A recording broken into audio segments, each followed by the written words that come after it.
Hello learners, welcome to beginners learn YouTube channel. So learners, आज हम लोग Bihar board class tenth का जो आप लोगों का मैथ का सब्जेक्ट है, तो आज हम लोग मैथ के सब्जेक्ट में जो आप लोगों का चैप्टर नंबर 4 यानी द्विघात समीकरण, जिसे इंग्लिश में क्वाड्रेटिक इक्वेशन कहते हैं, तो आज हम लोग द्विघात समीकरण के VBI क्वेश्चन आंसर करेंगे जो आपका फाइनल एग्जाम होने वाला है और सेंटअप एग्जाम नवंबर में होने वाला है। तो उस सभी में जो भी क्वाड्रेटिक इक्वेशन से क्वेश्चन पूछा जाएगा वह सभी क्वेश्चन इसी PDF से छपे के छपे मिलेंगे। तो आप लोग वीडियो को शुरू से लेकर अंत तक देखिएगा ताकि एक भी क्वेश्चन आप लोग इस चैप्टर का ना छोड़ के आए। तो फटाफट से क्वेश्चन की ओर बढ़ते हैं। तो द्विघात समीकरण का जो पहला जो क्वेश्चन है वह इस प्रकार से दिया हुआ है कि यदि द्विघात समीकरण px = 2x² + 3x - 4 = 0 के शून्यक अल्फा तथा बीटा हो तब अल्फा प्लस बीटा का मान होगा। यानी क्या है कि जो ये px = दिया हुआ है ना, इसका मूल शून्य का मतलब क्या होता है कि मूल अल्फा और बीटा है, तो अल्फा प्लस बीटा का मान पूछा गया है। तो अल्फा और बीटा का मान आप लोगों ने पढ़ा हुआ क्या कि अल्फा प्लस बीटा का फॉर्मूला क्या होता है, ये होता है -b/a आप लोगों ने फॉर्मूला पढ़ा होगा। और यहाँ पर b क्या है तो 3 है, तो ये हो जाएगा -3, क्योंकि माइनस तो फॉर्मूले में ही होता है। और a क्या है तो 2, तो -3 बटा में जो 2 जो हो जाएगा ना, यही हम लोग का राइट आंसर हो जाएगा। और ये कहाँ पर दिया हुआ है तो ये हमारे ऑप्शन नंबर डी में दिया हुआ है, तो right answer option number D हो जाएगा। क्वेश्चन नंबर 2 की ओर बढ़ते हैं। तो क्वेश्चन नंबर 2 इस प्रकार से कि यदि अल्फा तथा बीटा द्विघात समीकरण x² + x - 2 के मूल हो तो क्या है कि 1/अल्फा + 1/बीटा का मान होगा। तो ये भी बहुत ईजी है, क्या ना कि यहाँ से आप लोग जो ये अल्फा बीटा है ना, यहाँ से आप लोग एलसीएम लीजिएगा तो ये हो जाएगा अल्फा और बीटा, ऊपर हो जाएगा अल्फा प्लस बीटा। इतना आप लोग कर सकते हैं। और अभी मैंने आपको क्या बताया कि अल्फा प्लस बीटा का फॉर्मूला होता है -b/a होता है। तो यहाँ पर सी के जगह पर क्या है 1 है, बी के जगह पर तो ये हो जाएगा -1। और अल्फा इंटू बीटा का फॉर्मूला होता है c/a यानी -2, यानी माइनस कट जाएगा। तो 1/2 जो है ना वो हम लोगों का राइट आंसर हो जाएगा। 1/2 कहाँ है तो हमारे ऑप्शन नंबर ए में, तो right answer option number A हो जाएगा। क्वेश्चन नंबर 3 की ओर बढ़ते हैं ना। तो क्वेश्चन नंबर 3 इस प्रकार से कि किसी द्विघात समीकरण के विवेचक यानी क्या, जो डी के मान 0 से बड़ा होने पर दोनों मूल होंगे। यानी कि अगर विवेचक डी अगर 0 से बड़ा है तो उसका पूछ रहा है कि मान क्या होगा। तो हम लोगों ने पढ़ा है क्या कि वह वास्तविक और भिन्न होगा। तो इसका राइट आंसर जो हो जाएगा ना वो ऑप्शन नंबर ए हो जाएगा, वास्तविक और भिन्न। तो क्वेश्चन नंबर 4 जो है ना वह इस प्रकार से है कि द्विघात समीकरण 3x² - 2x + 1/30 के विवेचक का मान होगा। विवेचक यानी क्या कि डी का मान, और डी के फॉर्मूला आप लोगों ने पढ़ा है क्या कि b² - 4ac आप लोगों ने पढ़ा होगा। तो यहाँ b क्या है तो -2, और -2 का स्क्वायर करेंगे तो ये हो जाएगा 4 -4। a का मान कितना है तो 3, और c का मान कितना है तो 1/3, यानी 3 से 3 कट जाएगा और 4 में से 4 जाएगा तो 0। तो इसका राइट आंसर जो हो जाएगा ना वह 0 हो जाएगा। और 0 कहां पर दिया हुआ है तो हम लोग देख सकते हैं कि हमारे ऑप्शन नंबर ए में है, तो right answer option number A हो जाएगा। क्वेश्चन नंबर 5 की ओर बढ़ते हैं ना। तो क्वेश्चन नंबर 5 इस प्रकार से कि निम्नलिखित में कौन द्विघात समीकरण है। यहाँ पर आप लोगों से पूछा गया है कि इन चारों में द्विघात समीकरण कौन है। ठीक है, तो द्विघात समीकरण का मतलब क्या होता है कि द्विघात मतलब कोई भी समीकरण है तो उसमें जो वेरिएबल होगा ना उसका घात 2 होना चाहिए। तो आप लोग देख कर ही बता सकते हैं कि वो कौन है, तो ऑप्शन नंबर बी है, तो right answer option number B हो जाएगा। क्वेश्चन नंबर 6 की ओर बढ़ते हैं ना। तो क्वेश्चन नंबर 6 इस प्रकार से कि द्विघात समीकरण x² + x - 1 के क्या = 0 तो मूलों की प्राकृतिक होगा। यहाँ पर आप लोगों से मूलों की प्राकृतिक पूछा गया। तो प्राकृतिक कैसे चेंज करते हैं, हम लोग d का मान निकालते हैं। अगर d 0 से बड़ा मिला तो वास्तविक, और नहीं मिला तो अवास्तविक हो जाता है। तो d निकालेंगे तो यहाँ से हो जाएगा a² तो 1, और 4ac में हो जाएगा +4, यानी ये कितना आ जाएगा 5। और 5 क्या है कि यह 0 से बड़ा है, 0 से बड़ा यानी वास्तविक होगा, और भिन्न यानी असमान होगा। तो right answer option number A हो जाएगा।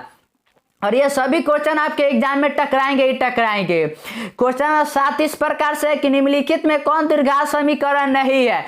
अब यहाँ पर ना आप लोगों से पूछा गया है कि इसमें से कौन द्विघात समीकरण नहीं है। तो द्विघात समीकरण के लिए मैंने आपको बताया क्या कि x का पावर 2 होना चाहिए, लेकिन जब आप लोग ऑप्शन नंबर सी को करिएगा तो यहाँ से आप लोग x क्या लीजिएगा कि एलसीएम, तो ये हो जाएगा x² प्लस 3, और जो ये इक्वल में दिया हुआ है x², तो ये इंटू में चला जाएगा तो ये हो जाएगा x के पावर 3, और ये क्या है कि x का पावर 3 आ गया, यानी यह द्विघात समीकरण नहीं है। तो right answer option number C हो जाएगा।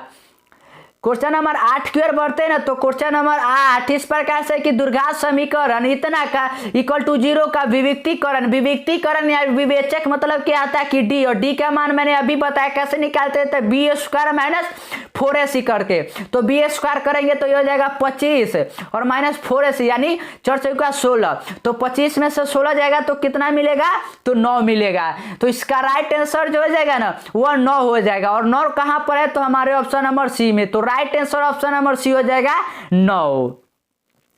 क्वेश्चन नंबर 9 की ओर बढ़ते हैं ना, तो क्वेश्चन नंबर 9 इस प्रकार से कि निम्नलिखित में से 4 - x² 2 का शून्य कौन है। यहाँ पर पूछा गया कि शून्य क्या, तो शून्य के लिए क्या बताया था आपको कि जो दिया हुआ होगा ना उससे आप लोग 0 के इक्वल टू करिएगा। तो जब आप लोग इससे 0 के इक्वल टू करिएगा तो ये हो जाएगा x², आप लोग कर देख लीजिएगा तो 8, और ये स्क्वायर हटाएंगे तो ये हो जाएगा 2√2, तो यही जो हो जाएगा ना इसका राइट आंसर हो जाएगा। और ये कहाँ है, तो हमारे ऑप्शन नंबर ए में। तो right answer option number A हो जाएगा। क्वेश्चन नंबर 10 की ओर बढ़ते हैं ना, तो 10 इस प्रकार से कि निम्नांकित वर्ग समीकरण में किस समीकरण का हल परिमेय संख्या के समूह के रूप में होगा। यहाँ पर पूछा गया है कि अगर इन चारों को हम लोग सॉल्व करेंगे तो जो हल मिलेगा ना वो परिमेय संख्या के समूह में मिलना चाहिए। तो जब आप लोग सॉल्व करिएगा तो जो आप लोगों को परिमेय संख्या के रूप में मिलेगा ना वो ऑप्शन नंबर डी का मिलेगा। आप लोग चेक कर सकते हैं, एक माइनस में और एक प्लस में मिलेगा, या तो परिमेय में ही तो मिल रहा है, तो इसका right answer option number D हो जाएगा। क्वेश्चन नंबर 11 जो है ना ये बहुत इजी क्वेश्चन है। क्या है कि निम्नलिखित में कौन समीकरण x + 2 × 3x - 1 के हल का समूह है। तो ये बहुत इजी है, हम लोग 0 के इक्वल करेंगे तो यहाँ से x का मान 1 मिलेगा -2, और 1 मिलेगा यहाँ पर 1/3, 2 और 1/3, और ये कहाँ है, तो हमारे ऑप्शन नंबर डी में। तो राइट आंसर जो हो जाएगा ना वो ऑप्शन नंबर डी ही हो जाएगा। क्वेश्चन नंबर 12 की ओर बढ़ते हैं, तो 12 इस प्रकार से कि निम्नांकित समूहों में किसमें द्विघात समीकरण के मूल होंगे। यहाँ पर पूछा गया है कि अगर इस द्विघात समीकरण को हम लोग सॉल्व करेंगे तो जो x का मान मिलेगा ना वो क्या होगा, यही आप लोगों से पूछा गया है। तो जब हम लोग इसे सॉल्व करेंगे तो x = कितना मिलेगा हमें, √5, और √5 क्या है, तो यह एक अपरिमेय संख्या है। मैंने आपको वो वास्तविक संख्या में बताया था। तो इसका राइट आंसर जो हो जाएगा ना वो ऑप्शन नंबर सी हो जाएगा, अपरिमेय संख्या। ये सभी क्वेश्चन आपके एग्जाम में टकराएंगे, तो आप लोग चैनल पर नए हैं तो चैनल को सब्सक्राइब कर लेंगे। क्वेश्चन नंबर 13 की ओर बढ़ते हैं ना, तो क्वेश्चन नंबर 13 इस प्रकार से कि द्विघात समीकरण ax² + bx + c के मूल वास्तविक समान हो तो पूछा गया है कि अगर मूल उसका वास्तविक और समान है तो मूल होगा, यही पूछा गया है। तो ये तो बहुत इजी क्वेश्चन है। क्या हो जाएगा, तो -b/2a, आप लोग याद रखिए क्या हो जाएगा, तो -b/2a। और क्वेश्चन नंबर 14 जो है ना ये तो बहुत ही इजी क्वेश्चन। क्या है कि द्विघात समीकरण x² + bx + c = 0 के मूल बराबर हो, मूल बराबर होगा तो पूछा गया है कि क्या है। तो मूल बराबर के लिए हम लोग जानते हैं कि कंडीशन क्या होता है कि d यानी विवेचक का मान 0 के इक्वल टू होना चाहिए, और d का मान हम लोग जानते हैं कि क्या होता है, b² - 4ac होता है, और यह इक्वल टू 0 हो जाएगा। तो यह माइनस जो है उस तरफ जाएगा तो प्लस में हो जाएगा, तो यह हो जाएगा b² = 4ac। तो right answer option number D हो जाएगा। क्वेश्चन नंबर 15 की ओर बढ़ते हैं ना, तो क्वेश्चन नंबर 15 इस प्रकार से कि द्विघात समीकरण x² + bx + c के 0 के लिए b² क्या है ना कि <4ac है, यानी लेजदेन है मतलब क्या है कि वो नेगेटिव में है, और नेगेटिव में है मतलब इसका क्या हो गया कि वह अवास्तविक है। नेगेटिव में है मतलब क्या हो गया कि अवास्तविक, और क्या है अवास्तविक के साथ है कि वह असमान है। लेकिन यहाँ पर अगर आप लोग ऑप्शन में देखिएगा तो सिर्फ आप लोगों को वास्तविक नहीं है, तो इसका राइट आंसर जो हो जाएगा ना ऑप्शन नंबर डी हो जाएगा, इनमें से कोई नहीं। क्वेश्चन नंबर 16 की ओर बढ़ते हैं ना, तो क्वेश्चन नंबर 16 तो मैंने बार बार ऐसा करवाया है, क्या है कि जो ये द्विघात समीकरण है इसका विविक्तीकरण यानी डी का मान निकालना है। तो ये तो बहुत ईजी है, डी का फॉर्मूला पर बैठा दीजिए तो ये हो जाएगा 64 माइनस 4ac, तो ये हो जाएगा 3 3 9 यानी +9, और 64 और 9 कितना हो जाएगा, तो 9 4 13 और ये 73 हो जाएगा। 73 जो हो जाएगा ना वो राइट आंसर हो जाएगा। तो ऑप्शन नंबर 20 का राइट आंसर हो जाएगा। आप लोग सॉल्व करके देख सकते हैं। क्वेश्चन नंबर 17 जो है ना वह इस प्रकार से कि द्विघात समीकरण जिसके मूल 3 - 3 हो तो निम्नलिखित में से कौन सा होगा यहाँ पर पूछा गया, यानी कि द्विघात समीकरण पूछा गया। तो द्विघात समीकरण को बनाने का आप लोगों ने पढ़ा होगा फॉर्मूला क्या होता है कि x² - x into alpha plus beta, यानी जो मूल होता है प्लस अल्फा इंटू बीटा, और यहाँ पर अल्फा प्लस बीटा और अल्फा इंटू बीटा निकाल कर वैल्यू पुट करिएगा तो अल्फा प्लस बीटा आप लोग क्लियरली देख सकते हैं कि 1 + 1 - है तो 0 हो जाएगा। और क्या कि अगर अल्फा इंटू बीटा निकलेगा तो माइनस में, तो x² - 9 = 0, और यही जो हो जाएगा ना इसका राइट आंसर हो जाएगा। और ये कहां पर दिया हुआ है तो हम लोग देख सकते हैं कि हमारे ऑप्शन नंबर बी में दिया हुआ है, तो right answer option number B हो जाएगा। क्वेश्चन नंबर 18 की ओर बढ़ते हैं। तो 18 इस प्रकार से कि दो लगातार धन एवं पूर्णांक संख्याओं का गुणनफल 72 है यदि छोटे संख्या 1 हो तो निम्नलिखित में कौन समीकरण इस कथन को व्यक्त करता है। क्या है कि अगर एक धन हो और दूसरा पूर्ण संख्या हो, ठीक है, उसका गुणनफल यानी गुना करने पर ना 72 मिलता है, और छोटी संख्या अगर 1 हो तो पूछ रहा है कि वह मतलब उसे कौन से समीकरण से व्यक्त कर सकते हैं। तो इसे आप लोग व्यक्त कर रहिएगा ना, जो समीकरण से वो हो जाएगा x + 1 × x = 72। तो right answer option number B हो जाएगा। आप लोग सॉल्व कर देख सकते हैं। क्वेश्चन नंबर 19 की ओर बढ़ते हैं ना, तो 19 इस प्रकार से कि यदि ए और बी समीकरण क्या कि इसके मूल है तब इसके पूछा गया कि किसके इक्वल टू, मतलब ए और बी का मान आप लोगों से पूछा गया कि क्या होगा। तो अल्फा प्लस बीटा सॉरी ए प्लस बी निकालिएगा आप लोग, तो ए प्लस बी के फॉर्मूला मैंने बताया क्या आता है कि -b/a यानी ए हो जाएगा। तो ए निकालिएगा तो ए से ए तो कट जाएगा, यानी बी इक्वल टू कितना मिलेगा आप लोगों को, तो 0 मिलेगा। बी इक्वल टू कितना मिलेगा, 0। उसी प्रकार b0 पुट करिएगा तो ए का मान क्या मिलेगा, तो ए का मान आप लोगों को मिल जाएगा 1। कितना मिल जाएगा, 1। तो इसका राइट आंसर जो हो जाएगा ना आप लोग देखिएगा तो b = 0 कहीं पर नहीं है, तो इसका right answer option number D हो जाएगा, इनमें से कोई नहीं। क्वेश्चन नंबर 20 की ओर बढ़ते हैं ना, तो 20 इस प्रकार से कि a के जिस मान के लिए समीकरण x² + 4x + a के 0 मूल वास्तविक और भिन्न होंगे वह है, यानी क्या है कि वास्तविक और भिन्न मतलब कि 0 से बड़ा हो, और 0 से बड़ा ही होगा, यानी b² - 4ac का मान जो होगा ना वह 0 से बड़ा होगा। तो b² करेंगे तो ये हो जाएगा 16, और 4ac करेंगे तो ये हो जाएगा 4a, और यहाँ से जब आप लोग निकालिएगा ना, ठीक है, वास्तविक ये तो मैं बेकार का ही सॉल्व कर रहा था। इसका राइट आंसर जो हो जाएगा ये मैंने आपको बताया था, क्या आंसर हो जाएगा, तो ये हो जाएगा -b/a। तो right answer option number B हो जाएगा। मुझे लगा यहाँ पर आप लोगों से आंसर पूछ जाएगा, ठीक है।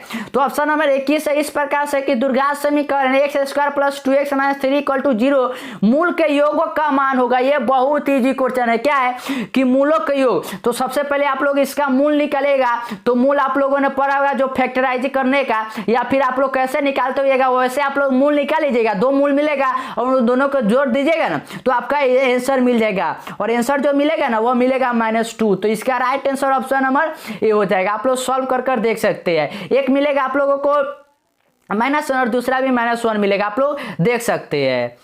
क्वेश्चन नंबर 22 की ओर बढ़ते हैं ना, तो 22 तो बहुत ईजी क्वेश्चन है, क्या है कि इसका ना विवेचक यानी डी का मान, तो डी का मान मैंने बताया क्या कि b² - 4ac, b का स्क्वायर यानी 16 - 4ac यानी 4 × 12 12 दूना 24, और 16 में से 24 जाएगा तो -8, और -8 जो हो जाएगा ना वो राइट आंसर हो जाएगा। और -8 कहाँ है, तो हमारे ऑप्शन नंबर सी में। ये सभी क्वेश्चन आपके फाइनल एग्जाम और सेंटअप एग्जाम में टकराएंगे, तो आप इन सभी क्वेश्चन को सॉल्व करते चलिएगा, और नहीं तो आ रहा है तो आप लोग समझिए चलिएगा। क्या है कि द्विघात समीकरण का घात होगा। ये तो बहुत ईजी क्वेश्चन है, ये कोई पूछने की बात है। द्विघात समीकरण का घात कितना होगा, तो 2 होगा। तो right answer option number C हो जाएगा 2।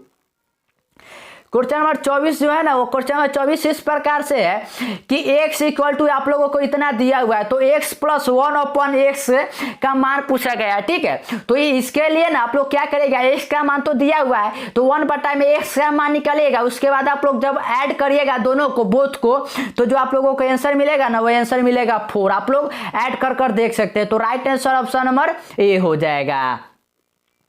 क्वेश्चन नंबर 25 की ओर 25 की ओर बढ़ते हैं ना, तो 25 इस प्रकार से कि द्विघात समीकरण इतना 0 का समान मूल है तो ए, अगर इसका मूल समान है यानी क्या कि वो 0 के इक्वल टू है, तो ए का मान पूछा है। तो ए का मान कैसे निकलेगा, तो ए का मान के लिए हम लोग अगर इसका स्क्वायर करेंगे तो ये हो जाएगा 16a स्क्वायर माइनस 4ac यानी 4 टाइम्स, तो ये जाएगा 4a इंटू 2a प्लस 1, क्योंकि सी का मान इतना है। उसके बाद जब आप लोग यहाँ से a का वैल्यू निकालेगा ना, तो जो a का वैल्यू आप लोगों को मिलेगा वो a का वैल्यू मिलेगा 1/2। कितना मिलेगा, तो 1/2। तो right answer option number B हो जाएगा 1/2।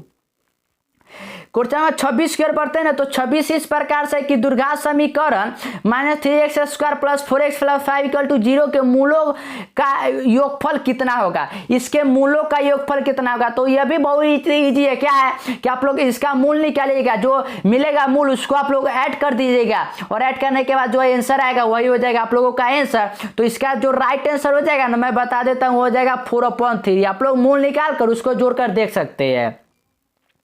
और ये सभी क्वेश्चन आपके फाइनल एग्जाम और सेंटर एग्जाम में टकराएंगे, तो आप इन सभी को याद करते चलिएगा और सॉल्व करते चलिएगा। द्विघात समीकरण इतने के मूल वास्तविक और बराबर होने की शर्त क्या है, क्या है कि वास्तविक भी हो और बराबर भी हो। तो ये तो बहुत ईजी है। क्या है कि वास्तविक और बराबर होने के लिए मैंने कंडीशन क्या बताया था आप लोगों को, कि वह 0 के इक्वल टू होना चाहिए। किसके इक्वल टू होना चाहिए, जो डी का मान निकलता है ना, वह डी का मान 0 के इक्वल टू होना चाहिए। और कहां पर है, तो डी का मान हम लोगों ने पढ़ा है बी स्क्वायर माइनस 4ac और 0 के इक्वल टू। तो right answer option number B हो जाएगा B square minus 4ac equal to 0। Question number 28 की ओर बढ़ते हैं ना, तो क्वेश्चन नंबर 28 फिर से आप लोगों से विवेचक पूछा गया है। तो मैं बार बार आप लोगों को विवेचक का फॉर्मूला बता रहा हूं, आप लोग विवेचक को उसी तरह से सॉल्व कर लीजिएगा।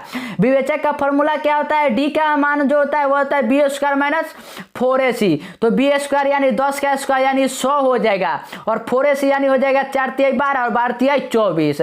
तो 100 में से 24 से जाएगा तो कितना बचेगा, तो मिलेगा यहाँ पे क्या हो जाएगा 4×3 12 और 12×3 36 हो जाएगा, सॉरी 36 हो जाएगा। और 100 में से 36 जाएगा तो कितना मिलेगा, तो 64 जो हो जाएगा ना, वो इसका राइट आंसर हो जाएगा। तो right answer option number C हो जाएगा 64 यानी 64। और 29 फिर से आप लोगों से विवेचक पूछा गया है, और विवेचक कहां से आता है, तो बी स्क्वायर यानी 4 माइनस 4ac यानी 4ac हो जाएगा 4×3 12 12 और 4 कितना हो जाएगा, तो 16 और 16 जो हो जाएगा ना वो राइट आंसर हो जाएगा। तो right answer option number B हो जाएगा। क्वेश्चन नंबर 30 इस प्रकार से है कि अगर के किस मान के लिए इक्वल टू 0 है तो मूल बराबर होंगे। मूल बराबर हो गए यानी क्या कि डी इक्वल टू 0 करेंगे, तो डी इक्वल टू 1 0 करेंगे तो हो जाएगा के स्क्वायर माइनस 4ac यानी हो जाएगा 4×4 16 और 16 हो जाएगा 256 इक्वल टू 0। और यहाँ से जब आप लोग के का मान निकलेगा तो वह मिलेगा प्लस माइनस 16 जो हो जाएगा ना इसका राइट आंसर हो जाएगा। और ये कहां पर है, तो हम लोग देख सकते हैं कि ऑप्शन नंबर बी में। तो right answer option number B हो जाएगा। क्वेश्चन नंबर 31 की ओर बढ़ते हैं ना, तो 31 क्या है कि यदि द्विघात समीकरण इक्वल टू 0 है तो मूल समान हो गए। तो मैंने अभी बताया आप लोगों को मूल समान होने का मतलब क्या है कि इक्वल टू डी का मान जो है ना वो 0 के इक्वल टू गा। डी का वैल्यू हम लोग जानते हैं बी स्क्वायर माइनस 4ac होता है। तो इसका राइट आंसर जो हो जाएगा ना ऑप्शन नंबर ए हो जाएगा B square minus 4ac equal to 0। और क्वेश्चन नंबर 32 में आप लोगों से पूछा गया है कि द्विघात समीकरण नहीं है, इन चारों में से कौन द्विघात समीकरण नहीं है। तो ये बहुत इजी क्वेश्चन है कि द्विघात समीकरण कौन सा नहीं है। तो अगर आप लोग ऑप्शन नंबर डी को देखिएगा ना, तो क्या है कि बटा में एक्स स्क्वायर है और एलसीएम लेइएगा तो एक्स का पावर 4 हो जाएगा, तो ये कभी नहीं होगा। तो right answer option number D हो जाएगा।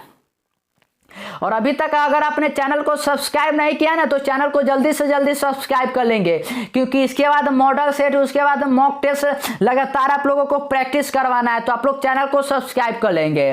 क्वेश्चन नंबर 33 जो है ना वह इस प्रकार से कि के किस मान के लिए समीकरण के x square plus 4x plus 1 के मूल वास्तविक तथा क्या है कि असमान हो गए। वास्तविक और असमान, वास्तविक के लिए कंडीशन क्या बताया था कि डी का मान जो है ना वह 0 से बड़ा होना चाहिए, 0 से बड़ा होना चाहिए, यानी 16 माइनस 4ac यानी कि हो जाएगा 4k ग्रेटर देन 0, और यहां से k का मान कितना मिलेगा तो 4 मिलेगा, यानी 4 इज ग्रेटर देन k। और ये कहां पर है तो हम लोग देख सकते हैं कि हमारे ऑप्शन नंबर ए में, सॉरी हमारे ऑप्शन नंबर कहां पर है तो बी में दिया हुआ है, तो right answer option number B हो जाएगा। क्वेश्चन नंबर 34 की ओर बढ़ते हैं तो 34 से कि यदि a x square plus b x plus c equal to 0 को मूल समान हो तो निम्नलिखित में से कौन सत्य है। मूल अगर समान हो तो इसका ये तो बहुत ईजी, मैंने इसका आंसर सीधा टिक मारता हूं, क्या हो जाएगा तो B square equal to 4ac हो जाएगा। और क्वेश्चन नंबर 35 और आज का लास्ट क्वेश्चन है दुर्घात समीकरण का है कि दुर्घात समीकरण b माइनस एक्स, यहाँ पर b माइनस एक्स इंटू में एक्स स्क्वायर प्लस सी माइनस ए इंटू एक्स प्लस ए माइनस बी के मूल समान हो तो a प्लस बी मूल समान हो, यानी क्या है कि d का मान 0 के इक्वल टू है, d का मान 0 के इक्वल टू है तो बी स्क्वायर माइनस 4ac करेंगे तो ये हो जाएगा c माइनस ए का होल स्क्वायर माइनस 4ac, यानी 4 इंटू बी माइनस सी इंटू हो जाएगा a माइनस बी। और आप लोग यहाँ से ए और बी का मान निकाल के, सॉरी ए और सी का मान निकाल के आप लोग आपस में जोड़ दीजिएगा ना, तो जो आप लोगों को आंसर मिलेगा वह आंसर आप लोगों को मिलेगा 2b। कितना मिलेगा तो 2b, तो right answer option number C हो जाएगा 2b। तो आज हमने दुर्घात समीकरण के 35 क्वेश्चन किए और इसके जो रेस्ट क्वेश्चन है उसको हम लोग अगले वीडियो में कवर करेंगे। तो आप लोग चैनल को सब्सक्राइब नहीं किए तो चैनल को सब्सक्राइब कर लेंगे।